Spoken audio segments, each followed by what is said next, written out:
Nós vamos continuar o nosso estudo do livro do Apocalipse. E eu gostaria que você abrisse o Apocalipse capítulo 16. E se você não tem acompanhado essa série por algum motivo, eu gostaria de te encorajar a dar um like lá no nosso Face. Tem lá as pregações dessa série, para que você possa se situar.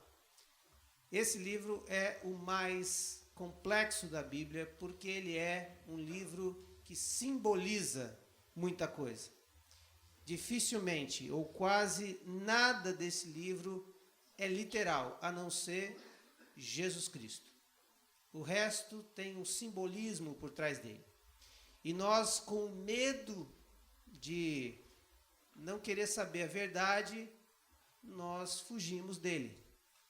Mas a verdade para aqueles que são selados é doce. A verdade para aqueles que não são selados é amarga.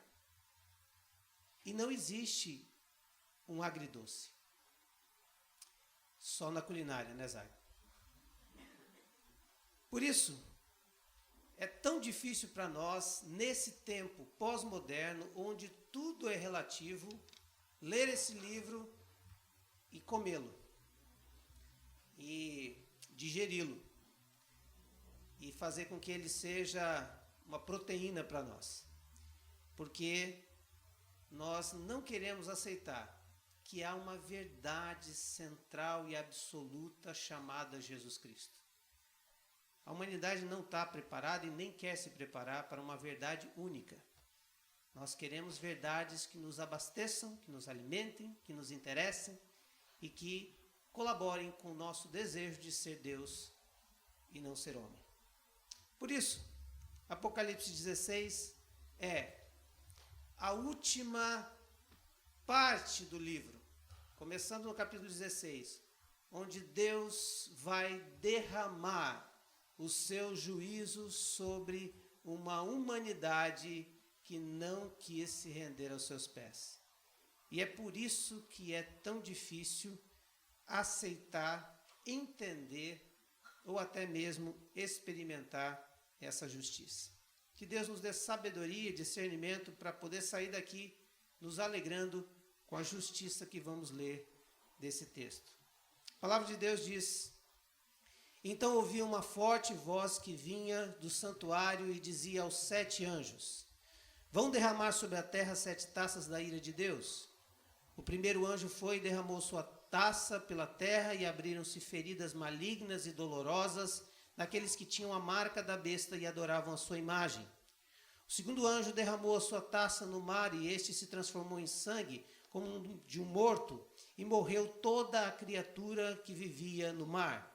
E o terceiro anjo derramou a sua taça nos rios e nas fontes, e eles se tornaram em sangue.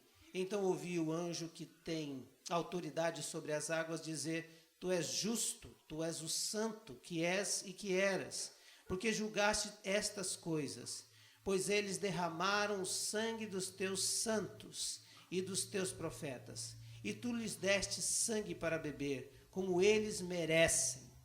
E ouvi o altar responder: sim, Senhor Deus Todo-Poderoso, verdadeiros e justos são os teus juízos. O quarto anjo derramou a sua taça no sol, e foi dado poder ao sol para queimar os homens com fogo. Esses foram queimados pelo forte calor e amaldiçoaram o nome de Deus, que tem domínio sobre estas pragas. Contudo, recusaram arrepender-se e glorificá-lo. O quinto anjo derramou a sua taça sobre o trono da besta, cujo reino ficou em trevas. De tanta agonia, os homens mordiam a própria língua e blasfemavam contra o Deus dos céus, por causa das suas dores, das suas feridas. Contudo, recusaram arrepender-se das obras que haviam praticado. O sexto anjo derramou a sua taça sobre o grande rio Eufrates, e secaram-se as suas águas, para que fosse preparado o caminho para os reis que vêm do Oriente. Então vi saírem da boca do dragão da boca da besta e da boca do falso profeta 3 espíritos imundos semelhantes às rãs. São espíritos de demônios que realizam sinais milagrosos e eles vão aos reis de todo o mundo a fim de reuni-los para a batalha do grande dia do Deus Todo-Poderoso. Eis que venho como ladrão. Feliz aquele que permanece vigilante e conserva consigo as suas vestes, para que não ande nu e não seja vista a sua vergonha. Então os 3 espíritos reuniram-se no lugar que em hebraico é chamado de Armagedon. E o 7º anjo derramou a sua taça no ar, e do santuário saiu uma forte voz que vinha do trono, dizendo: está feito. Houve então relâmpagos, vozes, trovões e um forte terremoto. Nunca havia ocorrido um terremoto tão forte como este desde que o homem existe sobre a terra. A grande cidade foi dividida em 3 partes, e as cidades das nações se desmoronaram. Deus lembrou-se da grande Babilônia e lhe deu o cálice do vinho do furor da sua ira. Todas as ilhas fugiram e as montanhas desapareceram, caíram sobre os homens vindos do céu. Enormes pedras de granizo, de cerca de 35 quilos cada. Eles blasfemaram contra Deus por causa do granizo, pois a praga fora terrível. Deus, está aqui a tua palavra. Por favor, Senhor, do teu Espírito venha discernimento e que os nossos ouvidos estejam atentos a essa voz que está, ó Deus, falando ao nosso coração, chamado Espírito Santo. E que ninguém saia daqui da mesma forma. Que o Senhor trabalhe no coração de cada um. Em nome de Jesus. Amém. A maior dificuldade desse texto é porque ele fala de um juízo total e final de Deus. E quando nós olhamos para o livro do Apocalipse, ele nos prepara não para o juízo. Ele nos prepara para os novos céus e a nova terra. O livro do Apocalipse quer nos levar aos novos céus e a nova terra. Mas o livro do Apocalipse nos revela que para os novos céus e a nova terra, Jesus Cristo precisa ser o Senhor da nossa vida. Porque é lá que nós vamos viver com Ele eternamente. E aqui começa o grande problema do texto. Porque o texto vai falar de juízos e juízos pesados. Para quem não está acompanhando a nossa série, é difícil entender a justiça de Deus, porque, em primeiro lugar, nós não conseguimos entender justiça de Deus se não entendermos a santidade de Deus. E quando nós olhamos para a santidade de Deus, a gente tem que voltar um pouquinho antes no texto, no Apocalipse 15, o versículo 5 em diante, que é o começo dessas pragas, dessas taças que vão ser derramadas com a ira de Deus. A Bíblia vai dizer que esse momento vai acontecer em um momento na história que a gente não sabe. Não sabe nem o momento, nem a hora. Mas creio que essas descrições de um juízo tão forte, tão pesado, eles não aconteceram na história. Eles estão reservados para o final, onde esta terra será transformada para ser a terra onde o Senhor virá habitar com o seu povo. Olha o que diz o versículo 5 do Apocalipse 15. Depois disso, olhei e vi que se abriu nos céus o santuário, o tabernáculo da aliança. Saíram do santuário 7 anjos com as 7 pragas. Eles estavam vestidos de linho puro e resplandecente e tinham cinturões de ouro em redor do peito. E um dos 4 seres viventes deu a 7 anjos 7 taças de ouro cheias da ira de Deus. Cheios da ira de Deus, que vive para todo sempre. O santuário ficou cheio da fumaça da glória de Deus e de seu poder, e ninguém podia entrar no santuário enquanto não se completasse as 7 pragas dos 7 anjos. A justiça de Deus, ela está alicerçada na santidade de Deus. Nós jamais vamos entender um Deus justo se não conseguimos compreender ou experimentar um Deus santo. O texto vai dizer aqui de uma cena para o preparatório para essa grande cena, onde Deus vai reivindicar para si aqueles que o serviram e amaram a sua presença nessa terra. E vai reivindicar daqueles que o rejeitaram uma resposta às suas obras. Não vai haver impunidade, não vai haver mais jeitinho, não vai haver mais protelações, não vai haver mais enganação, não vai haver mais nada que tenha a ver com o nosso jeito de tentar burlar a lei, e essa lei será a lei divina. Esse momento é um momento preparatório, e a Bíblia vai dizer que a cena é de uma santidade extrema. A Bíblia descreve que a roupa desses anjos demonstram santidade. Roupa de linho, cinturão de ouro, mostra que aquele lugar não existe nenhum tipo de impureza. Esse lugar é o lugar onde Deus comanda a história e comanda com santidade.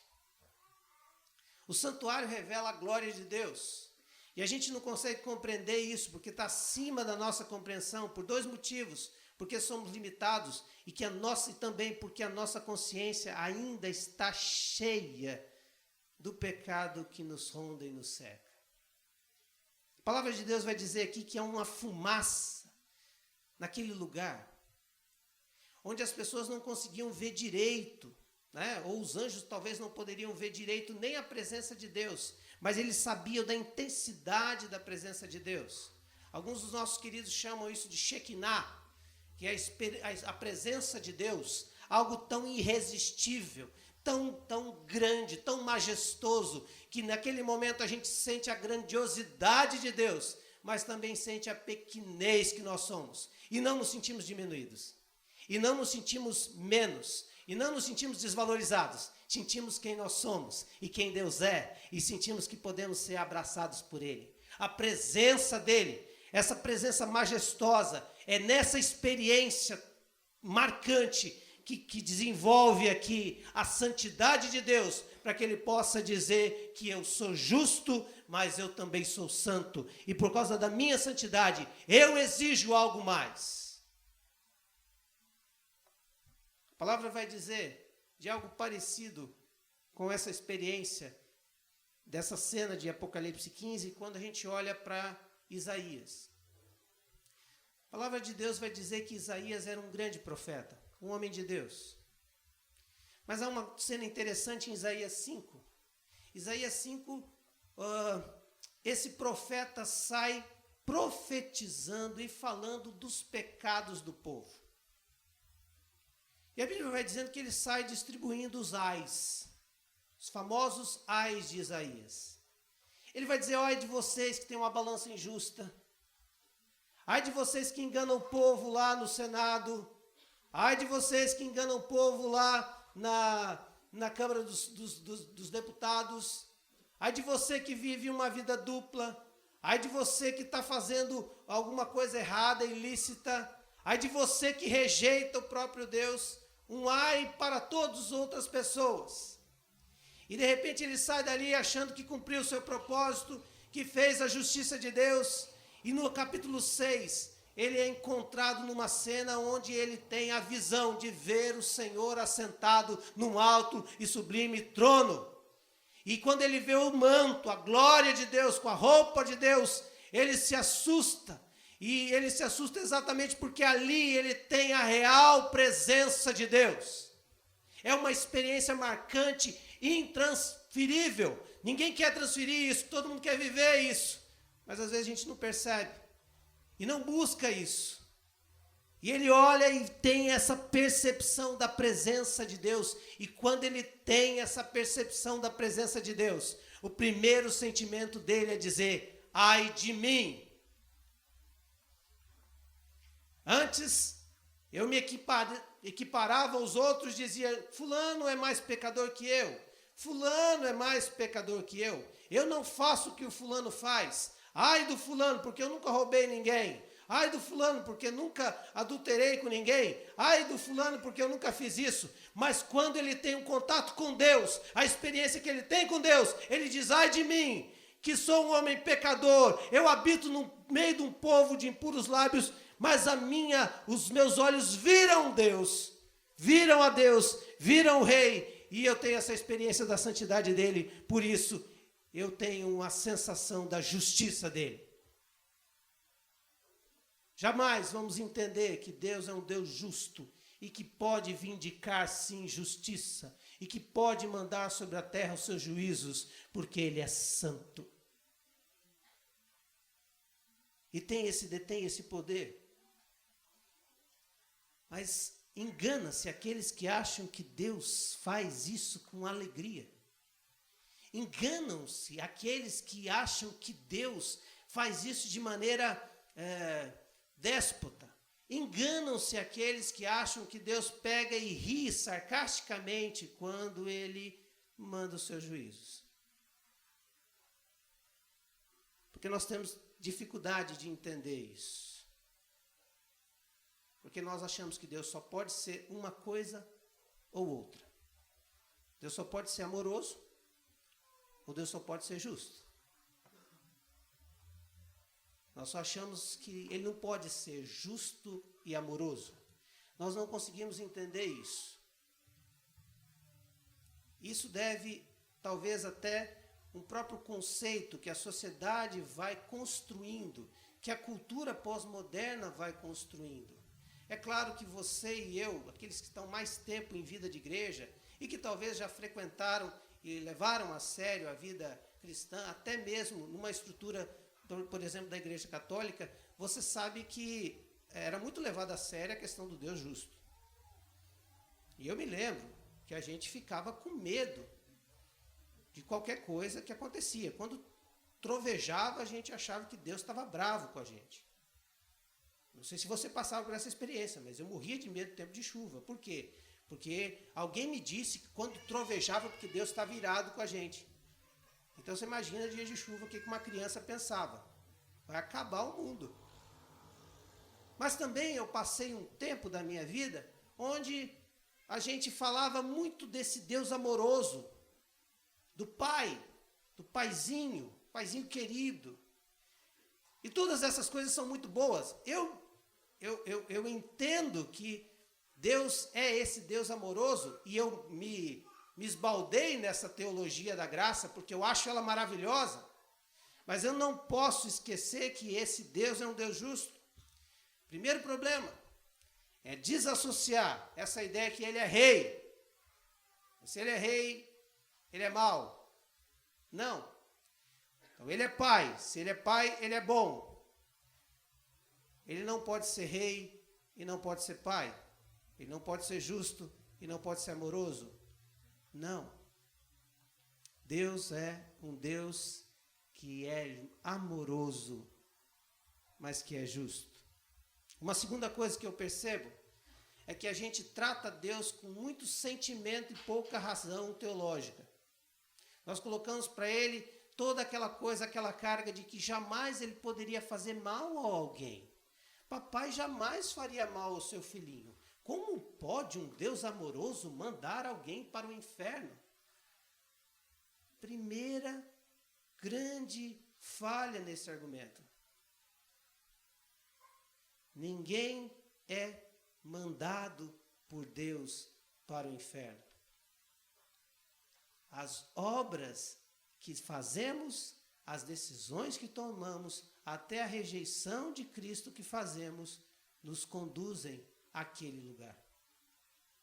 Deus é um Deus que na história vai estar semeando graça, trazendo avisos, mostrando a sua graça e o seu amor, mas também às vezes dando uma pegada para que a gente possa entender, dando alguns sustos na gente para que a gente possa entender, dando alguns toques na gente para que a gente se desperte.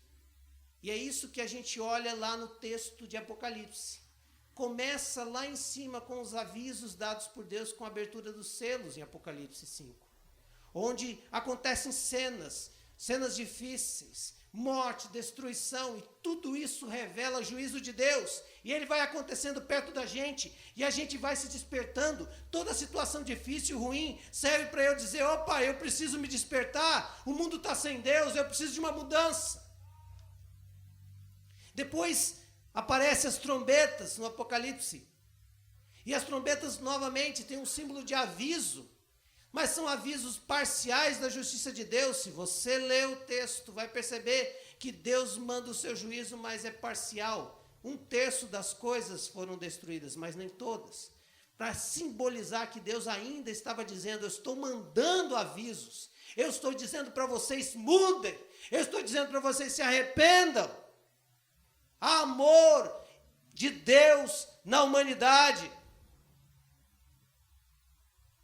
E aí, até que Deus entende que é hora de dizer, chega. E o juízo das taças é exatamente isso. Esse conceito de que todas os caminhos levam a Deus. Mas se você for sincero e olhar a palavra de Deus, e olhar e lê-la com sinceridade de coração, você vai descobrir que a Bíblia não diz de vários caminhos. Só se você fechar a Bíblia e colocar outros livros junto com ela, aí você pode encontrar vários caminhos. Mas você está sentado nessa cadeira numa igreja evangélica que crê em Cristo. Por isso nós não podemos crer em outro caminho a não ser Jesus Cristo.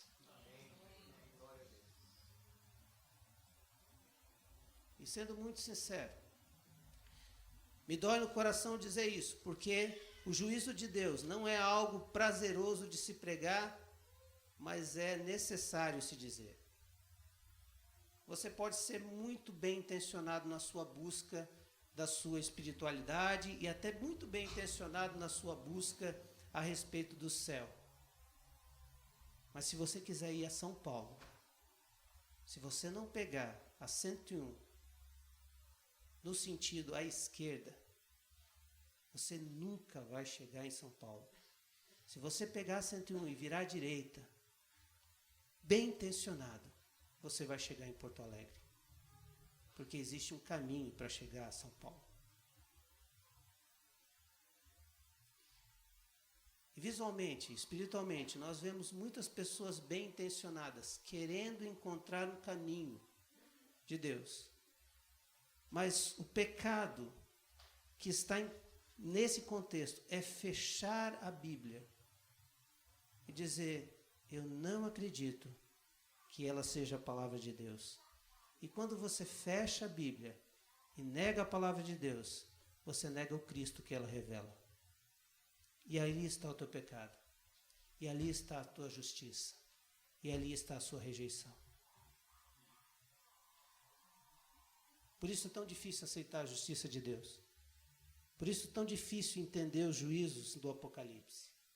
Por isso é tão difícil entender que essa justiça das taças, ela é uma justiça retributiva, total e final. É uma justiça onde Deus retribui a você o que você produziu. Olha o que diz Apocalipse 14, versículo 18 em diante. E ainda outro anjo, que tem autoridade sobre o fogo, saiu do altar e bradou em alta voz aquele que tinha foice afiada. Tome a sua foice afiada, junte-se os cachos de uva da videira da terra, porque as suas uvas estão maduras. O anjo passou a foice pela terra, juntou as uvas e lançou no grande lagar da ira de Deus. E eles foram pisados no lagar, fora da cidade, e correu sangue do lagar, chegando ao nível dos freios dos cavalos, numa distância de cerca de 300 quilômetros. Nós já falamos sobre o texto de Apocalipse 14. Aqui a descrição de que o anjo de Deus, uma figuração, no simbolismo, ele passa e colhe as uvas. E essas uvas são amassadas no lagar da ira de Deus. E isso vai ser a ira de Deus. todos os atos da humanidade sem Deus, todos os atos que você fez, até essa rejeição que você chama de involuntária, porque você não sabia que estava rejeitando a Deus quando negava o seu Cristo. Você não sabia que estava negando a Deus quando rejeitava o convite dele de salvação. Você não sabia que estava rejeitando a Cristo, não aceitando a sua salvação quando ele, pregado na cruz, fez isso por você. Você achava que a sua salvação seria pelas suas boas obras, a sua salvação seria pelos seus méritos, porque você é uma boa pessoa. No céu não é esse tipo de avaliação. Essa rejeição de Cristo, não dependência de Cristo, é pecado que nos leva para o inferno. E aí, toda essa uva prensada é colocada nas taças. Todas as nossas ações que não glorificam a Deus, que causam a ira em Deus, é jogada na terra. E aí a descrição da primeira taça, que é parecida com a cena das pragas do Egito. A segunda taça é uma demonstração que até mesmo a natureza vai sofrer um grande abalo por causa das consequências dos pecados dos homens. E não é difícil entender esse juízo? Não é difícil entender esse juízo. Porque o que tem acontecido é exatamente isso. O homem tem destruído a natureza e a sua grande destruição é de maneira egoísta e voltada para si, mostrando o seu coração totalmente obstinado ao erro e à ganância. A segunda taça no mar, terceira taça nos rios, nas fontes das águas, e elas se transformam em sangue, numa ideia que não dá para se beber. E quando a gente olha as estatísticas, a gente percebe que a água potável no mundo cada vez mais diminuindo. Eu não quero olhar para a literalidade, mas só para você entender que não é difícil entender o juízo de Deus. Quarta taça, o sol tem o poder de queimar mais os homens. E até hoje tem gente que não acredita no aquecimento global. Tem gente até hoje que sai sem protetor. Tem gente até hoje que acha que não existe câncer de pele. Não sendo literal. É só para a gente entender a dinâmica. A quinta taça mostra que esse trono da besta, e nós vamos falar mais sobre isso porque é o capítulo 17, é esse sistema do mundo. São todos os poderosos que acham-se tão poderosos que eles podem tomar o lugar de Deus. Aliás, não é que eles tomam, eles creem que são Deus. Essa semana, uma frase de um senador dizendo que se ele quisesse, ele nomearia uma melancia para um cargo público. Tamanho é o poder. Eu quero dizer uma coisa para você, meu irmão. Vingança é feio, não é de Deus. Mas eu vibro com essas notícias. Quando eu leio a Bíblia, que esses caras, Deus vai derramar a sua taça sobre eles. E há teólogos que acreditam que até tem uns infernos mais poderosos para eles, tipo Dante Alighieri, que tinha a ideia dos infernos, né, mais quentes. Nessa hora eu gosto dessa teologia do Dante Alighieri, lá da Divina Comédia. Céus, mas infernos também diferentes. Curiosidade de saber qual seria do Eduardo Cunha. Mas quando eu olho para essa cena, eu vejo que esses poderosos têm uma taça reservada para eles. E olha só qual é a reação deles. De tanta agonia, os homens mordiam a própria língua, mas não reconheciam os seus erros, porque não aceitam a justiça de Deus e blasfemavam contra o Deus do céu por causa das suas dores, das suas feridas. Contudo, recusavam arrepender das obras que haviam praticado. Um coração tão obstinado, um coração tão rebelde, que morde-se em dor, reconhece que está recebendo juízo, mas não admite o seu pecado e não quer mudança. Olhando para essa taça, Não é difícil entender por que existiria um inferno.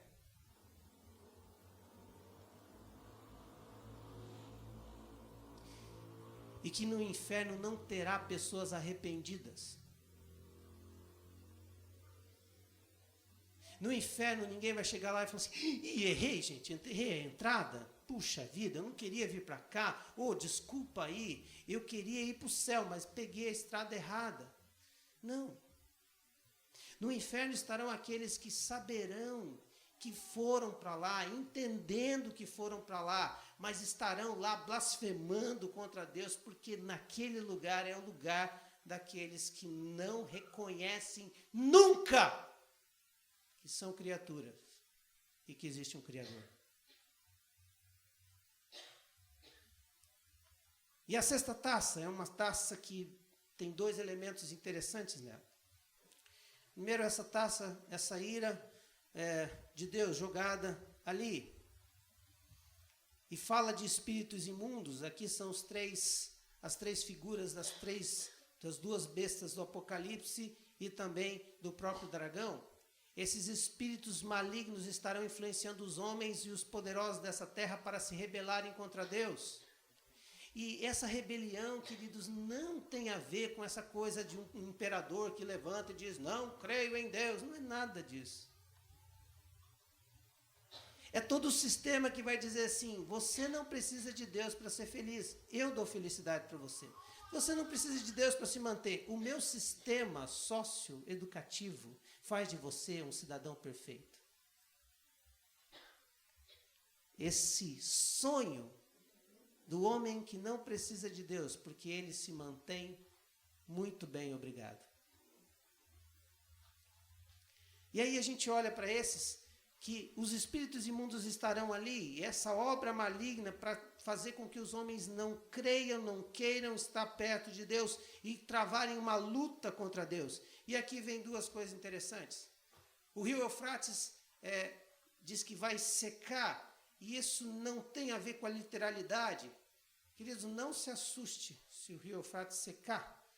Não é que Jesus está voltando, é que porque as águas baixaram mesmo. Aqui é um simbolismo, porque este rio era importante e era uma divisão entre os inimigos do povo de Israel. E quando esse rio baixava, todos os inimigos tinham oportunidade de atacar Israel facilmente. O que Deus está dizendo é que Ele vai secar as resistências dos grandes e dos poderosos para que os próprios inimigos deles possam efetuar juízo de Deus. Porque o nosso Deus é tão grande que Ele usa os seus próprios inimigos para vencerem um ao outro. Segunda coisa é a batalha do Armagedon.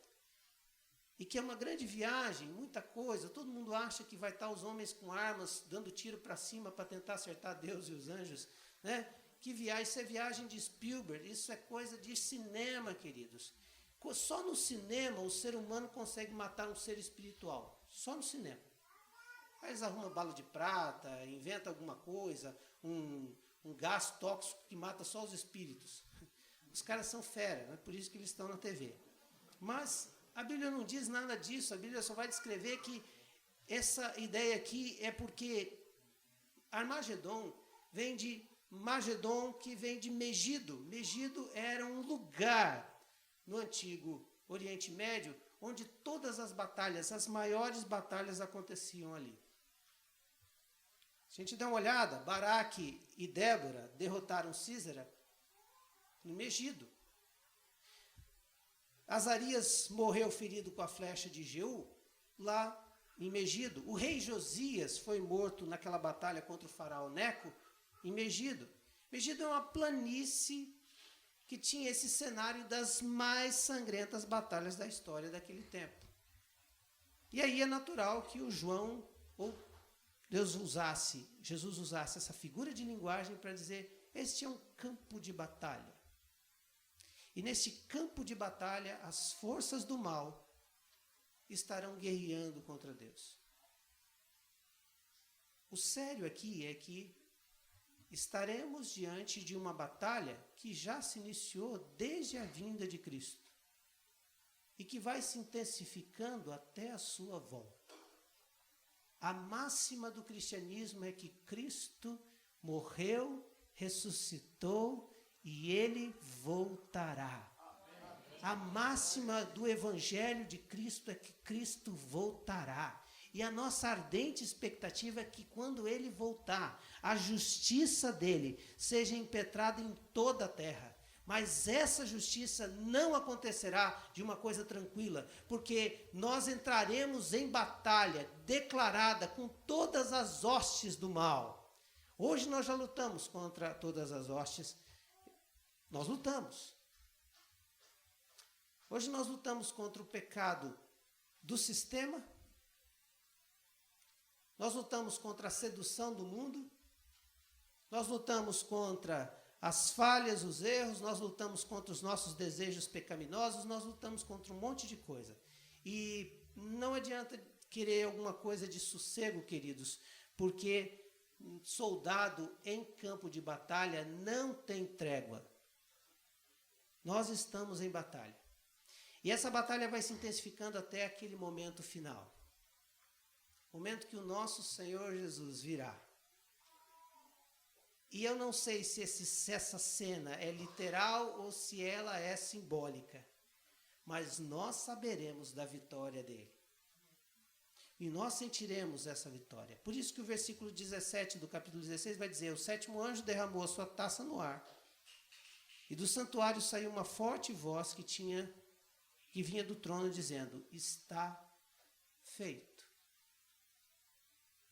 É a mesma palavra que Cristo usa na cruz, dizendo: está consumado. Cristo na cruz inicia-se o processo de vitória contra Satanás e contra as hostes do mal e contra tudo que está fora da justiça de Deus. Ali, Cristo, na sua morte, começa a reivindicar o seu reino, que lhe é merecido, que ele é o Senhor. Satanás usa este mundo porque é usurpador. Ele não tem direito. Os homens que se chamam donos do mundo não têm direito ao mundo, são usurpadores, mas Cristo é Senhor por direito, e ele começa lá na cruz, está consumado ali o início de tudo. Mas aqui o anjo vai dizer que está feito todas as coisas. Agora o mundo será dado a Deus e ao seu Cristo. Caíram sobre eles, sobre os homens, vindos do céu, enormes pedras de granizo e cerca de 35 quilos cada um, e eles blasfemaram contra Deus por causa do granizo, por isso a praga fora terrível. Não há como pessoas que não aceitaram, que foram contrárias a Cristo, terem prazer na justiça de Deus. Mas nós, aqueles que um dia entenderam que Jesus Cristo é Senhor, nos alegraremos na justiça de Deus. Hoje, eu e você talvez temos dificuldade de entender isso. Mas um dia nós cantaremos. Como Apocalipse 15, versículo 3 em diante vai dizer, o cântico de Moisés. Grandes são as tuas obras, Senhor Todo-Poderoso. Justos e verdadeiros são os teus caminhos. Ó Rei das nações, quem não te temerá?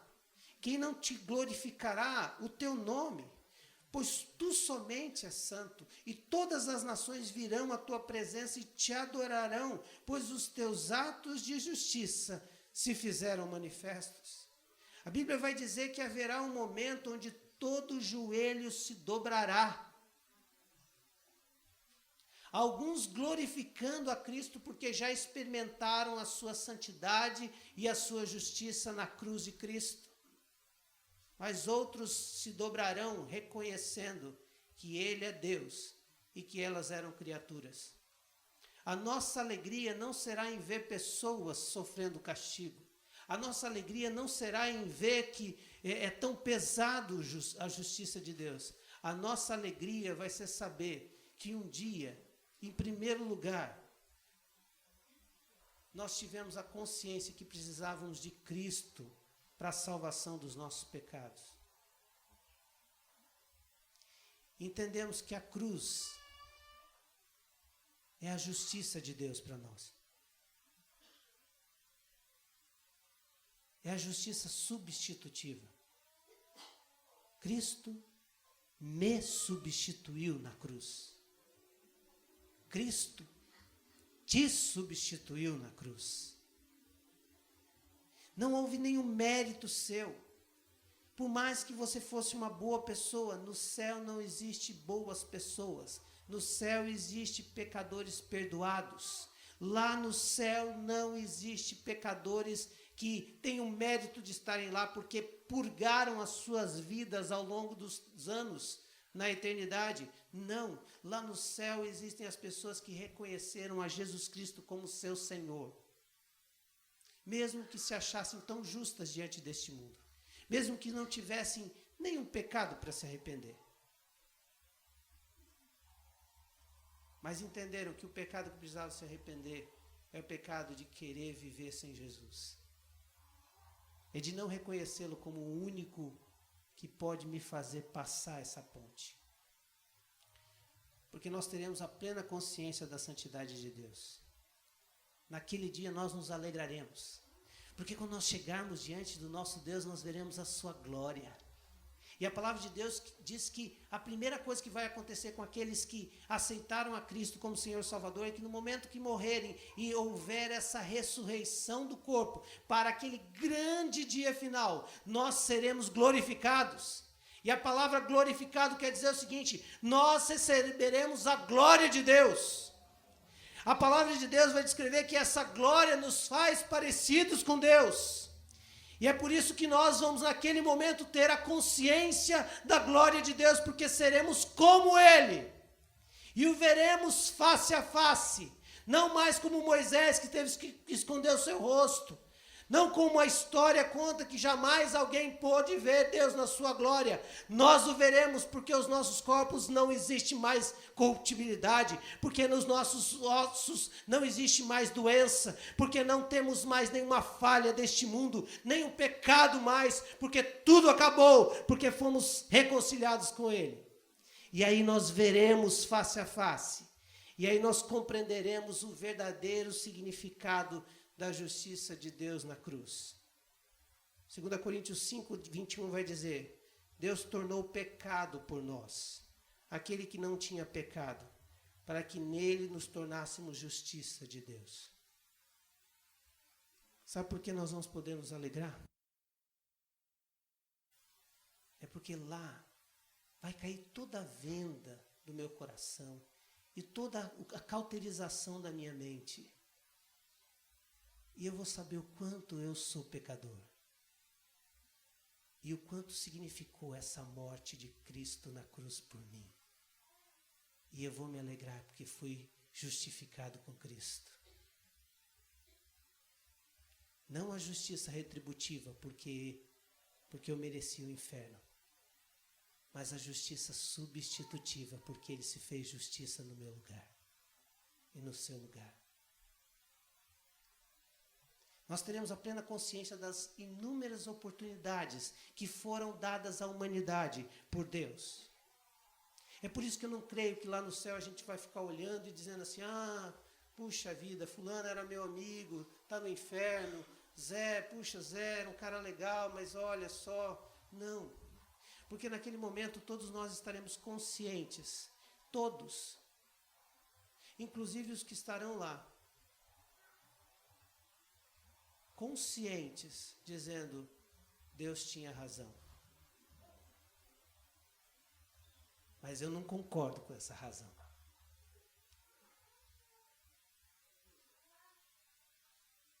E é por isso que nós não conseguimos entender isso. Não choraremos as pessoas no inferno, porque entenderemos a justiça retributiva. Mas não estaremos com sentimento de vingança, porque entenderemos a justiça substitutiva.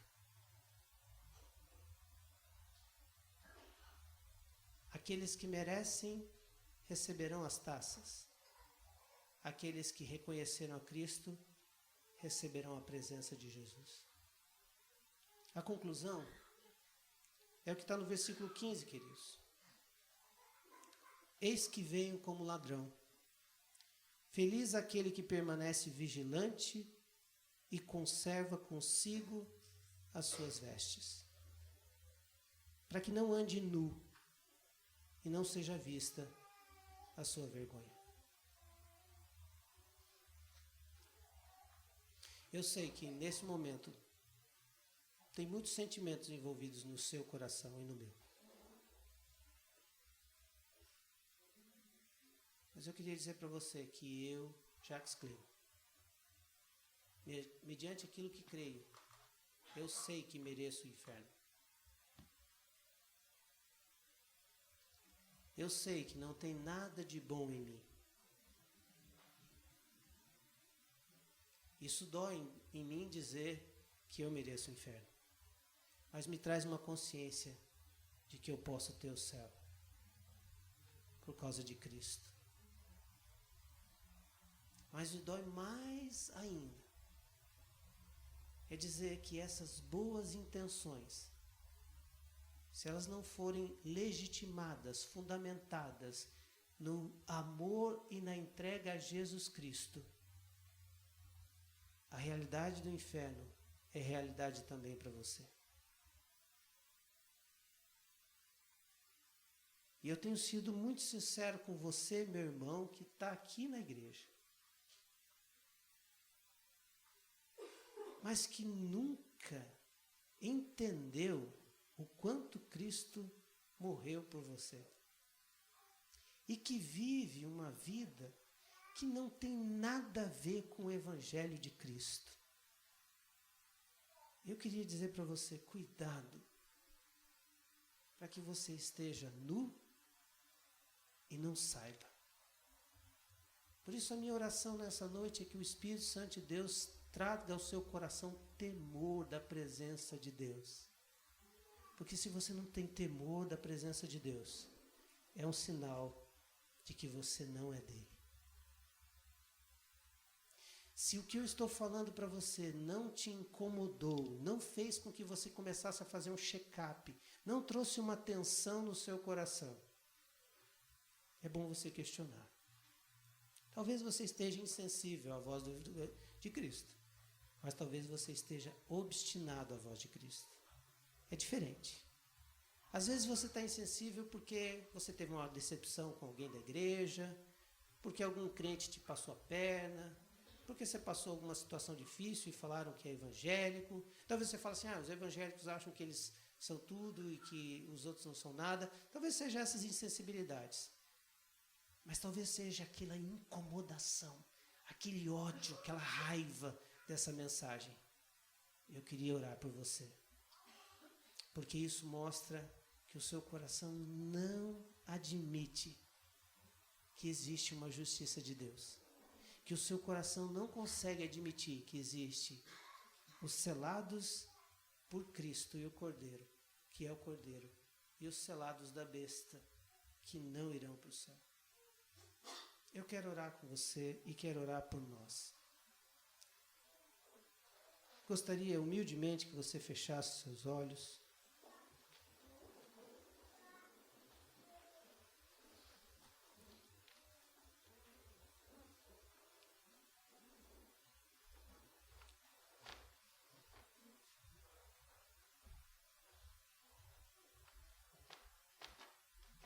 No céu só haverá surpresa para nós, para Cristo nenhuma. Mas eu acho que a revelação do inferno é que traz as grandes surpresas. No inferno estará cheio de teólogos. No inferno vai estar cheio de pastores. No inferno vai estar cheio de padres. No inferno vai estar cheio de sheiks, rabinos, líderes de louvor de igrejas, cantores gospel. No inferno vai estar cheio de sacerdotes. No inferno vai estar cheio de beatas. coroinhas.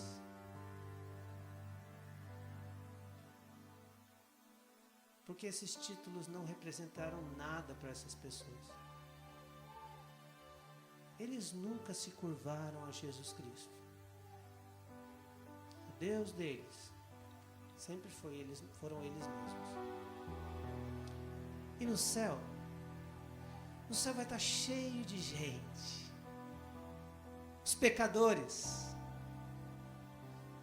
os que nada eram, porque sabiam que Cristo era tudo em todos, e que humildemente jogaram as suas vidas para cima de Cristo e disseram: em ti há salvação, grandes são as tuas obras, justo e verdadeiro é o Senhor. São aqueles que entenderam que Cristo é o único que pode trazer salvação a nós, e não há nenhum outro caminho, que não fecharam as suas Bíblias, muito pelo contrário, as abriram e pediram para que o Espírito as revelasse a verdade de Cristo, que não foram por caminhos que não levariam a Cristo, mas que humildemente disseram: sou eu, Jesus, o pecador que o Senhor quer salvar, porque eu preciso da sua salvação. O céu vai estar cheio de pecadores perdoados, que se alegrarão na justiça de Deus.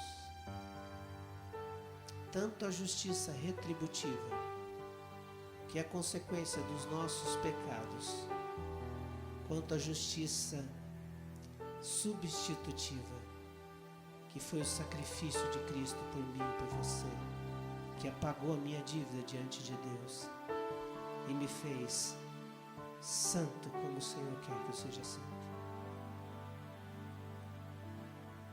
Minha oração agora é que o Espírito Santo te convença de quem você é e de que você precisa de Jesus na sua vida, assim como eu preciso de Jesus. Eu não vou pedir para que você levante a sua mão, eu não vou pedir para que você se exponha diante de nós, mas eu vou fazer uma oração, e do fundo da sua alma, com toda a sinceridade que você está agora, você fale com Deus, reconhecendo que você precisa dele, e que a partir de agora não há mais meio termo, nem negociações. Você quer viver uma vida que experimente a presença dele, para que você tenha consciência da justiça, mas também do amor dele. Senhor Deus, nessa hora há uma batalha sendo travada aqui. O campo não é um Armagedon, é o coração de cada um que está nesse lugar. E nessa hora eu quero lhe pedir, Senhor Deus, envia o teu Espírito Santo agora a destronar as fortalezas espirituais deste coração.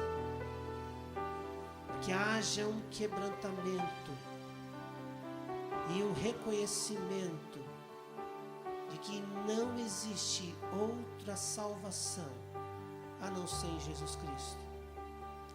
Dá a consciência do céu e do inferno, mas dá também a consciência de que o Senhor morreu para que tenhamos vida e vida em abundância já nessa terra. Que essa pessoa, esse querido, essa querida saia daqui com a certeza de que é agora filho de Deus. Aceita agora essa pessoa, Jesus. Destrói todos os conceitos errados que a cultura, que os conceitos trouxeram até ela. Mas que ela olhe para a tua palavra agora com a sede e fome de justiça do Senhor, para te conhecer. É isso que eu oro em nome de Jesus. Amém.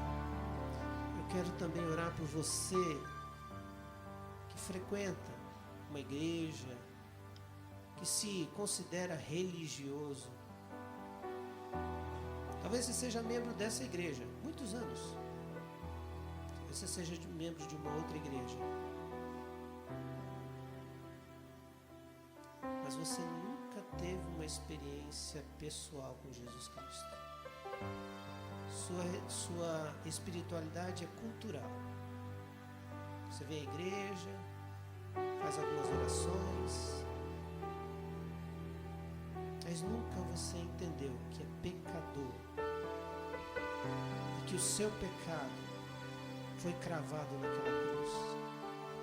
Por isso você vem, não vem, participa, não participa, cheio de críticas com relação à igreja. Eu queria dizer a você que Jesus Cristo está novamente dizendo: sou eu o teu Senhor. Senhor Jesus, na tua palavra não existe dúvida. Na tua palavra não existe qualquer conceito de mais ou menos. Não existe relatividade no teu conceito. Ou somos lavados no sangue do Cordeiro, ou ainda não somos. Por isso, nessa noite, se tem alguém aqui que vive nesse ambiente de igreja, mas ainda não se rendeu a Jesus Cristo, as suas obras mostram que não existe conversão. Que o Senhor quebre agora todo o orgulho que trouxe essa pessoa a esse conceito errado. E que nessa noite haja uma verdadeira rendição. Senhor, eu lhe peço que não seja nesse ambiente, porque esse ambiente está carregado de uma emoção. Mas que o teu Espírito, lá na casa dele, dela, o trate, o incomode, fale com ele, convença do pecado, da justiça, do juízo. Sem manipulação do Senhor, sem manipulação dos queridos. Que haja agora um quebrantamento verdadeiro e uma convicção de que sem Cristo não haverá céu, não haverá nova terra, não haverá nova vida, porque somos sim dignos do inferno, mas por causa de Cristo e seu sacrifício podemos receber a glória. Por isso nessa noite fala com ele, com ela, e quebra os intentos de Satanás, que é cegar essa pessoa por mais tempo. Está consumado o domínio de Satanás sobre essa vida. Nós repreendemos agora, e a partir de agora é domínio de Jesus Cristo para ser Senhor e Salvador, para que as coisas possam ir no destino que o Senhor quer que elas vão, para a glória do Senhor. É isso que oramos nessa noite, em nome de Jesus. Amém, Senhor. Amém. Queria que nós estivéssemos adorando o Senhor.